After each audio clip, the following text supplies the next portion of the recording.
Jai Hind aspirants, I Ruby Thakur welcome you to SSB Crack Exams channel and today we'll be talking about a topic और आज का जो topic है एक बहुत ही अच्छा इनिशिएटिव जो 2014 में स्टार्ट किया गया था एंड आज उसको बेसिकली 10 साल कंप्लीट हो चुके हैं।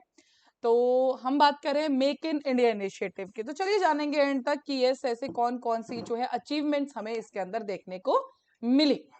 प्राइम मिनिस्टर मोदी जी ने 10 साल कंप्लीट हुए हैं मेक इन इंडिया इनिशिएटिव के एंड उसका जो श्रेय दिया है वो 140 करोड़ जो इंडियंस हैं उनके रेजोल्यूशन को एक साथ मिलकर मैन्युफैक्चरिंग और इनोवेशन के अंदर जो काम है हर एक चीज को उन्होंने सराहा।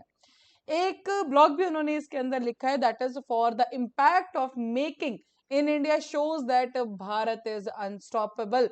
कि जो मेक इन इंडिया का इफेक्ट हमें आने वाले इन 10 जो पिछले 10 साल निकले हैं उसके अंदर देखने को मिला, उसे ये जरूर कहा जा सकता है कि भारत अभी यहाँ पे रुकेगा नहीं। इसके आगे बहुत सारी इनोवेशंस और जो एक ग्लोबल लेवल पे हमारा मार्क है वो देखने को बाकी है। मेक इन इंडिया इनिशिएटिव जो है 25 सितंबर 2014 में अनाउंस किया गया था और उस टाइम पर जो सपना देखा गया था दैट इज कि एक ये इन्वेस्टमेंट्स के लिए एक रास्ता बनाएगा, नए नए इनोवेशंस देखने को मिलेगी, वर्ल्ड क्लास इंफ्रास्ट्रक्चर देखने को मिलेगा और भारत को एक डिजाइनिंग में, मैन्युफैक्चरिंग में, इनोवेशन में एक नया नाम जो इंटरनेशनल लेवल पे हम बनाना चाहते थे और आज देखा जाए तो पर्टिकुलरली उसमें हम एक बहुत अच्छे लेवल पे पहुंच चुके हैं।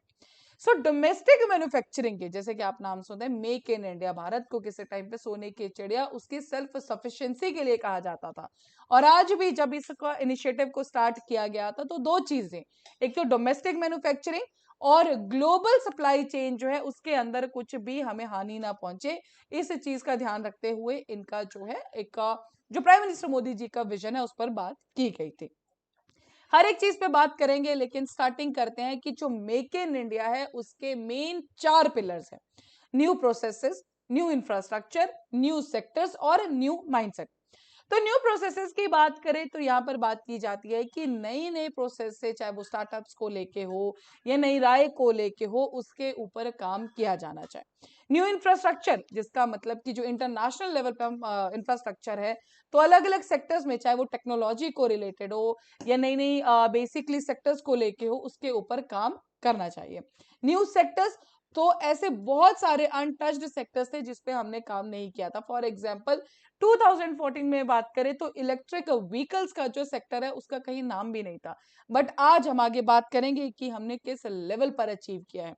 नया माइंडसेट, इसमें कहा गया था कि गवर्नमेंट जो पहले एक रेगुलेटर की तरह काम करती थी, अब हम चाहते हैं कि गवर्नमेंट एज अ फैसिलिटेटर काम करे, मतलब नई नई फैसिलिटीज को वो बनाए, जैसे कि special economic zones, ease of doing business, इन सब पर काम करे ताकि एक सहायक की तरह जो है गवर्नमेंट आगे बढ़े।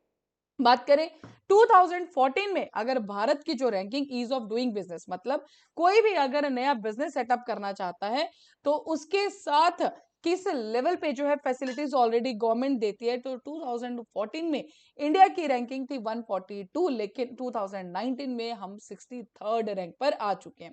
तो वर्ल्ड बैंक की ये रिपोर्ट आती है ईडीबीआर, उसी के अकॉर्डिंग ये रैंकिंग की बात की जाती है। बात करें कि कौन कौन से ऐसे इनिशिएटिव्स थे जो भारत ने लिए सेल्फ रिलायंस के लिए, तो कुछ इंसेंटिव्स पे बात करें तो प्रोडक्शन लिंक्ड इंसेंटिव है, सेमीकंडक्टर के लिए बहुत बड़ा काम किया गया, पीएम गति शक्ति, logistics policy, industrial corridors build किए गए, डेवलपमेंट प्रोग्राम्स लेके गए, स्टार्टअप इंडिया के बारे में हम सब जानते हैं, स्टार्टअप एवरी आवर इंडिया का जो एक मेन कंसेप्ट है, बहुत सारे स्टार्टअप जो है और अलग लेवल का जो है वो एम्प्लॉयमेंट भी दे रहे हैं। टैक्स रिफॉर्म्स किए गए, यूनिफाइड पेमेंट्स इंटरफेस किए गए, तो इन सब में भारत ने बहुत ही अच्छे लेवल पे काम किया है। सबसे पहले बात करते हैं जो एक सबसे बड़ी जो एक अचीवमेंट है जो इंडिया ने की है, दैट इज द मोबाइल्स के ऊपर। तो मोबाइल मैन्युफैक्चरिंग के ऊपर भारत ने एक बहुत लेवल पे जो है, हम उस पर डाटा पे बात करते हैं। मोबाइल इंपोर्ट्स में कंट्री में 2014-15 में 48,609 करोड़ के जो है सिर्फ मोबाइल फोन्स को इंपोर्ट किया जाता है। आज के टाइम पे अगर बात की जाएगा तो वो मात्र 7,665 करोड़ रहे। 2014 में भारत में सिर्फ 2 मैन्युफैक्चरिंग यूनिट्स थे और आज 200 से भी ज्यादा मैन्युफैक्चरिंग यूनिट्स हमें देखने को मिलते हैं। एक्सपोर्ट्स की बात करें तो मोबाइल एक्सपोर्ट्स के अंदर 7500% का इंक्रीज देखा गया है। अराउंड 1.2 ट्रिलियन जो है हमें पैसा सिर्फ मोबाइल को एक्सपोर्ट करने से आता है। जो हमारे भारत के अंदर मोबाइल्स यूज होते हैं उसमें से 99% जो है मोबाइल फोन भारत के अंदर मैन्युफैक्चर कराए जाते हैं। सेकेंड लार्जेस्ट मोबाइल मैन्युफैक्चरर है भारत इस टाइम पर वर्ल्ड के अंदर, and this is all because of the make in India.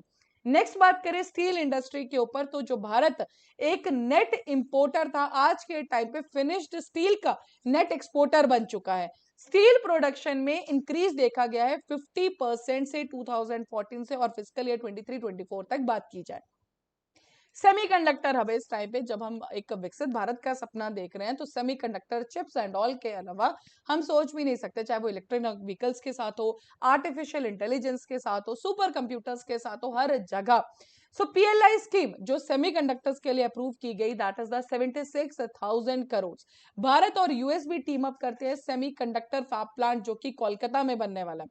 5 semiconductor plants और भी हैं जो कंस्ट्रक्शन के लिए अप्रूव कर दिए गए हैं, एंड जिनसे अगर इन्वेस्टमेंट की बात करें तो भारत के अंदर हमें देखने को मिली है 1.5 लाख करोड़ की investment. UPI all over the world जो है इस टाइम पे भारत का जो यूपीआई जो डिजिटल पेमेंट को लेके इकोसिस्टम का जो डिजाइन हुआ है वो हम देखते हैं हर जगह जब भी कोलैबोरेशंस आती हैं, एग्रीमेंट्स आती है, भारत हर जगह अपने यूपीआई को लेके एग्रीमेंट, बिकॉज जो सक्सेस भारत को मिली है डिजिटल पेमेंट को अभी तक भी बहुत सारी कंट्रीज को नहीं मिली है। सो नो डाउट वर्ल्ड का लीडिंग डिजिटल पेमेंट प्लेटफॉर्म है जो भारत का यूपीआई है। 46% ग्लोबल रियल टाइम ट्रांजेक्शन है जो भारत में हो रही हैं, that is for the UPI only.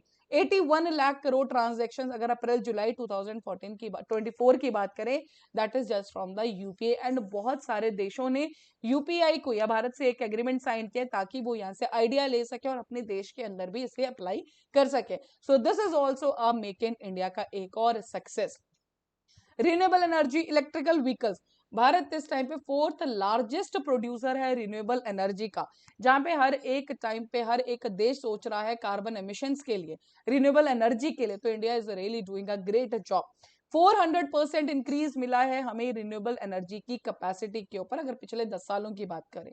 Electric vehicle sector 2014 में जो सेक्टर एग्जिस्ट भी नहीं करता था, इस पर्टिकुलर टाइम पे $3 बिलियन की वो इंडस्ट्री बन चुका है, and all thanks to the various schemes by the government and जो एक मेक इन इंडिया, बिकॉज हम सब चाहे सोलर ऊर्जा हो, बहुत सारी ऐसी स्कीम्स जो प्राइम मिनिस्टर वो सूर्य घर के बारे में बात की, so that is all for the renewable energy. Defence exports एक द 1000 करोड़ था एंड आज के टाइम पे इट इज द 21,000 करोड़, और इस टाइम पे भारत के बने हुए डिफेंस प्रोडक्ट जो है वो कम से कम 85 कंट्रीज के अंदर जो है वहां पे भेजे जाते हैं। मर्केंडाइज एक्सपोर्ट्स की बात करें, $437.06 बिलियन 23-24 के अंदर। भारत की बाइसिकल्स ऑल्सो इंटरनेशनल लेवल पे बहुत ज्यादा सराही जाती हैं, एंड यूके, जर्मनी, नीदरलैंड्स तक जो है इनको एक्सपोर्ट कराया जाता है, and that is only from the make in India. Made in Bihar boots, जो रशियन आर्मी जो है इस टाइम पे उनकी इक्विप्ड है, तो रशियन आर्मी के अंदर जो बूट्स है that are the made in Bihar, Bihar के अंदर बने हुए। So yes that is with Kashmir willow bats, they are a global favourite, because जो विलो एक जो ट्री रहता है जो कश्मीर में पर्टिकुलरली पाया जाता है उसके द्वारा बनाए गए बैट्स, यस, इंटरनेशनल लेवल पर, this are all the effects done by the make in India. And final में बात करें तो अमूल जो एक डेयरी प्रोडक्ट जो बेसिकली एक कोऑपरेटिव की तरह स्टार्ट हुआ था भारत में, जिसने सबसे पहले एक नाम बनाया था, and now has launched it particular जो प्रोडक्ट्स हैं अपने, that is in the US also. 14.5 crore jobs जो पूरी कंट्री में ये बनाता है। इंडिया के एम्प्लॉयमेंट लैंडस्केप को इसने बहुत ज्यादा बढ़ाया। 400 मिलियन टॉयज एनुअली जो है भारत ने एक और सेक्टर बनाया।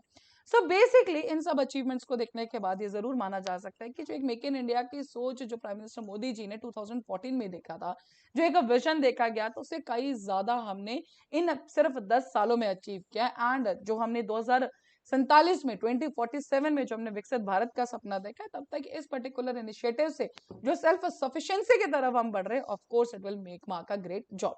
So that is all for these particular achievements, pillars related to the Make in India initiative. So that's all for this particular speech. अभी आपकी स्क्रीन पे एसएसबी इंटरव्यू के कोर्सेज हर महीने बैचेस बैठ तब ज्वाइन कर सकते हैं। साथ ही we are having the courses for NDA CDS AFCAT, you can enrol enroll in this particular courses. और जब भी आप enroll करेंगे उस टाइम पर discount code is warrior10 and आपको जब भी आप इस discount code को apply करेंगे you'll be getting the 10% off. So that's all for the day. Thank you so much for watching this video lecture. जय हिंद, जय भारत। अगर आप एक डिफेंस एस्पिरेंट हैं और SSB interview, NDA, CDS, AFCAT जैसे एग्जाम्स के लिए प्रिपेयर कर रहे हैं तो आप एसएसबी क्रैक एग्जाम्स के कोर्स को चेक करना ना भूलें। आप हमारी लर्निंग एप्लीकेशन को गूगल प्ले स्टोर से भी डाउनलोड कर सकते हैं।